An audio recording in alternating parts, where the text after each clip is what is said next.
처음 이 베드로 전서와 후서를 읽기 시작한 것은 저 개인적으로 이 베드로, 예수님과 함께 예수님의 공생의 사역 기간 동안에 베드로가 수제자로서 주님을 섬기고 이렇게 살아온 삶을 보면 거의 본능적인 삶이었습니다. 물론 하나님의 은혜 가운데에서 예수 그리스도의 가르침으로 그가 조금씩 눈을 열어가는 과정이었지만, 어느 때는 믿음을 고백하다가도 어느 때는 다혈질로 바다에 뛰어들기도 하고, 어느 때는 주는 그리스도시요 살아계신 하나님의 아들입니다 라고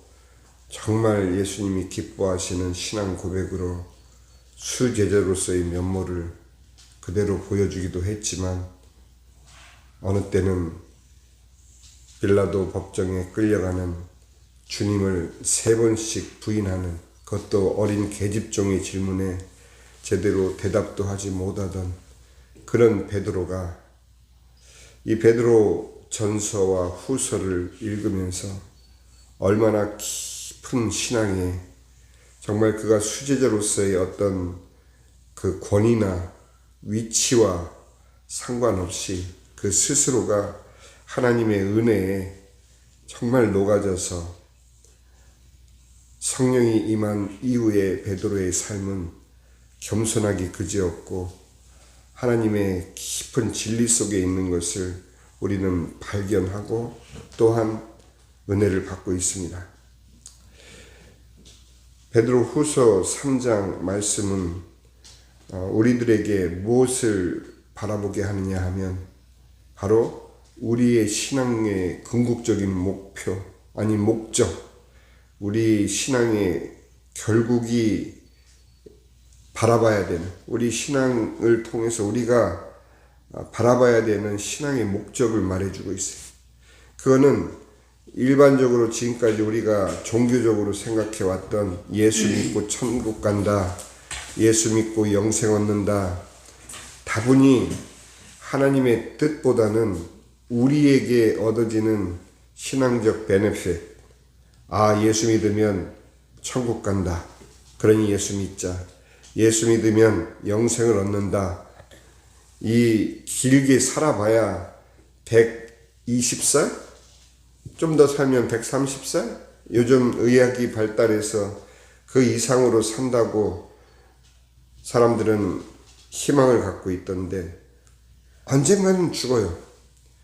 그런데 그 죽는 이유가 무엇인지를 말해주는 것이 우리 기독교 신앙이고, 그 죽는 이유를 해결하기 위해서 이 땅에 오신 분이 바로 하나님의 아들이신 것을 보이지 않지만, 이 세상에서 우리가 땀 흘리고 돈 벌기 위해서 애쓰고 또 우리 스스로의 목적을 향해서 살아가는 수많은 사람들의 인생의 목적과 달리 우리의 신앙은 보이지가 않아요. 우리의 신앙은 정말 어떻게 생각하면 사도 바울이 우리들에게 말한 것처럼, 만일 예수님의 죽으심과 부활하심이 없다면, 그것이 거짓이라면 우리의 신앙은 아무 쓸모가 없는 거예요. 우리는 이 세상에서 가장 불쌍한 자로 살다가 그저 죽고 마는 그런 허무한 존재가 될 수밖에 없다고 사도 바울은 우리들에게 일깨워주고 있어요. 그렇지 않다라는 얘기죠. 분명한 것은 우리는 태어났고 살고 죽는 이 심플한 인생 여정을 사는 동안에 무엇을 발견해야 되느냐? 하나님의 존재와 또 우리가 그렇게 죽을 수밖에 없는 그러한 영적인 원인이 무엇인지, 바로 하나님을 떠났기 때문이라는 것을 우리가 깨닫고, 우리가 주님께 돌아와서 또 하나님께서 우리를 긍휼히 여기사 우리를 구원하기 위해서 그 독생자 예수 그리스도를 이 땅에 보내셨는데 그분이 우리와 똑같은 몸을 입고 이 땅에 오셨기 때문에 사람들은 예수님을 하나님의 아들로 인정하기가 너무 어려웠던 거예요. 아니 지금 나와 함께 살고 있는 요셉의 아들 예수가 메시아라고? 말도 안 되는 소리 하고 있어. 내가 그 가족들도 다 알고 있는데 마리아도 알고 야고보도 알고 예수도 아는데 그런 예수가 메시아라고? 하나님의 아들이라고? 이런 쳐 죽일 이렇게 돼버린 거예요. 그러니 돌을 들어서 예수님을 직접 돌로 내치려고 하기까지 하는 그런 그때 당시의 사람들의 심정을 우리가 모르는 바는 아니에요. 우리 같아도 그렇게 헷갈렸을 것이기 때문에. 그런데 우리의 궁극적인 신앙의 방향과 목적이 무엇일까? 그것은 바로 오늘 사도 베드로가 베드로후서 3장을 통해서 우리에게 말해주는 것은 새 하늘과 새 땅을 바라보도다. 그래서 우리는 오늘 이 아침에 우리 자신에게 물어야 돼요. 정말 내가 예수 믿는 이유가 무엇인가? 단지 여기 이 오늘 본문 말씀처럼 하나님께서 이제 내리실 그 어마어마한 하나님의 심판의 날을 피하기 위해서 예수를 믿는 것인지 베드로는 그렇게 얘기하지 않고 있어요. 세상에는 주의 날이 도적같이 오리니 그날에는 하늘이 큰 소리로 떠나가고 물질이 뜨거운 불에 풀어지고 땅과 그 중에 있는 모든 일이 드러나리로다. 이 모든 것이 이렇게 풀어지리니 너희가 어떤 사람이 되어야 마땅하냐? 거룩한 행실과 경건함으로 세상은 불탄다고 하는데 우리는 거룩함과 경건함으로 살라고 베드로는 우리를 일깨워주고 있어요. 그뿐이 아니에요. 이렇게 주의 날이 도적같이 와서 심판받을 세상 속에서 우리가 살면서 오히려 하나님의 날이 임하기를 바라보고 간절히 사모하라. 그렇게 얘기를 하고 있는 거예요. 그러면 단지 그 이 땅에서 겪는 어려움을 피하기 위한 것이 하나님께서 우리에게 허락하신 그 은혜와 우리가 하나님을 믿노라 하는 그 신앙의 목표가 아니라는 얘기예요. 오히려 하나님의 날이 임하기를 바라보고 간절히 사모하라. 주님의 날이 우리에게는 바로 구원이 완성되고 구원이 확인되며 우리가 인내로서 지켜온 하나님께서 허락하신 그 구원의 칭의를 이루는 영화의 날이 되기 때문이에요. 영화. 우리 생전에는 이 영화의 순간은 없어요. 단 하나, 주님이 우리 생전에 이 땅에 오셔서 정말 베드로 사도 말대로 주의 날이 내 생전에 임하신다면 우리는 살아서 그 영화의 순간을 보겠지요. 그러나 대부분의 우리 신자들은 여러분과 저를 포함한 우리들의 인생은 죽어서 하나님 앞에 서는 날, 죽어서 예수 그리스도의 앞에 서는 날 비로소 영화롭게 되는 순간을 맞이하기 때문이에요. 그러면 우리가 이 육신의 삶을 사는 동안에는 우리가 신앙의 증거로 붙잡을 것은 무엇이냐? 하나님 말씀밖에 없는 거예요. 뭐 이상한 꿈을 꿨다고 또 무엇을 체험했다고 찬양하는데 뭐가 좀 찌릿찌릿했다고 그것이 신앙의 증거가 될 수는 없어요. 왜? 지나면 없어지니까. 한때의 깨달음과 한때의 체험이 우리의 신앙의 영원한 증거가 될 수 없어요. 오직 우리 신앙의 든든한 파운데이션,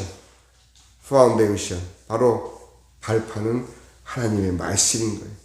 하나님의 말씀을 우리가 믿기에 베드로 사도가 이렇게 일깨워주는 이 말씀을 바로 우리를 향한 말씀으로 오늘도 받아들일 수 있는 거예요. 허망한 곳에서 신앙의 목적을 두면 안 돼요. 단지 우리가 잘 살고 내가 하는 사업이 잘 되고 예수님을 믿으니 건강하고 오래 살고, 정말 왜들 그래요? 왜 자꾸 신앙의 방향을 그렇게 내가 원하는 육신의 베네핏을 위해서 자꾸 이용하려고 하는 그런 신앙의 잘못된 태도, 그죠? 분명히 오늘 우리 말씀은 이렇게 말해주고 있어요. 주께는 하루가 천년 같고 천년이 하루 같다. 젊음을 자랑하지 말라. 왜? 젊음을 사랑하고 젊음을 통해서 하나님을 믿고 베드로 사도가 말한 이 새하늘과 새 땅을 내 마음에 품고 주님의 날이 임하기를 사모하며 거룩과 경건으로 살아가는 이 삶이 지루한 삶이 아니에요. 얼마나 복되고, 그것도 젊은 날, 젊다고 자랑할 이유가 없는 것이, 그 젊음은 주님께는 한순간이 될 수밖에 없고, 우리가 자신하는 육신의 건강 또한도 어느 날 쇠할 수밖에 없는 것이 우리의 연약한 모습인데, 주님이 원하시는 것은 우리 속에 있는 카이로스, 하나님의 섭리 가운데 우리가 하나님과 함께 동행하는 그 시간이 바로 한 시간일지라도 천년 같고 천년 같을지라도 주와 함께한 그 시간이 한순간 같은 이 비밀은 다른 것이 아니에요. 어렵게 생각할 이유가 없는 것이, 내가 주님 앞에 나올 때, 내가 주님께 나와서 경배하며 예배드릴 때, 정말 이 세상과 구별된 그 시간을 주님께 따로 구분하여 나와 주님의 관계가 정말 그 예배를 통해서 다시 확인되고 다시 말씀을 통해서 힘을 얻고, 이게 우리 신앙의 전부인데, 우리는 너무 신앙을 어렵게만 생각해. 그렇지 않아요.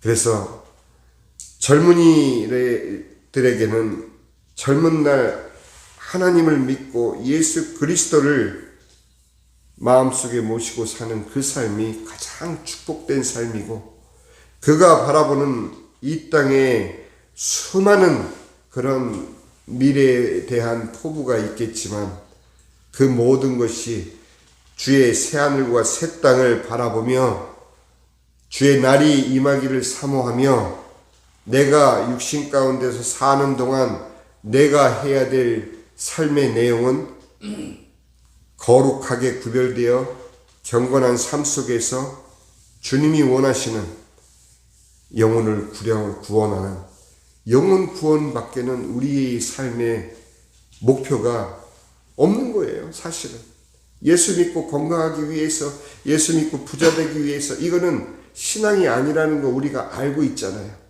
그런데도 너무도 많은 사람들이 교회 안에서도 온전한 신앙의 방향을 잡지 못하고 살아가는 지금, 우리가 비록 이렇게 적은 무리가 모여서 주님 앞에 기도하지만, 우리 각자 한 명 한 명이 바로 천을 이루고 만을 이루고 주님의 섭리를 이룰 수 있는 그런 부름받은 자라고 우리 스스로를 확인하면 이보다 더 큰 축복이 없다는 거예요. 아멘? 그래서 우리 엄마도, 우리 재성이도, 또 우리 모두도 각자 하나님께서 원하시는 삶의 내용이 있어요. 비즈니스를 하되 무엇을 목표로 비즈니스를 할 것인가? 공부를 하고 앞으로의 비전을 위해서 준비하되 결국 우리가 바라봐야 되는 것은 저 새하늘과 새 땅에 우리가 이를 때까지 주님의 나를 사모하며 거룩과 경건으로 살으라는 사도 베드로의 이 간곡한 부탁을 오늘 우리가 붙잡고 하루를 승리하고 또 내일 주일을 준비하는 사랑하는 우리 라브리 교회 모든 성도들 되시기를 주님의 이름으로 축원드립니다.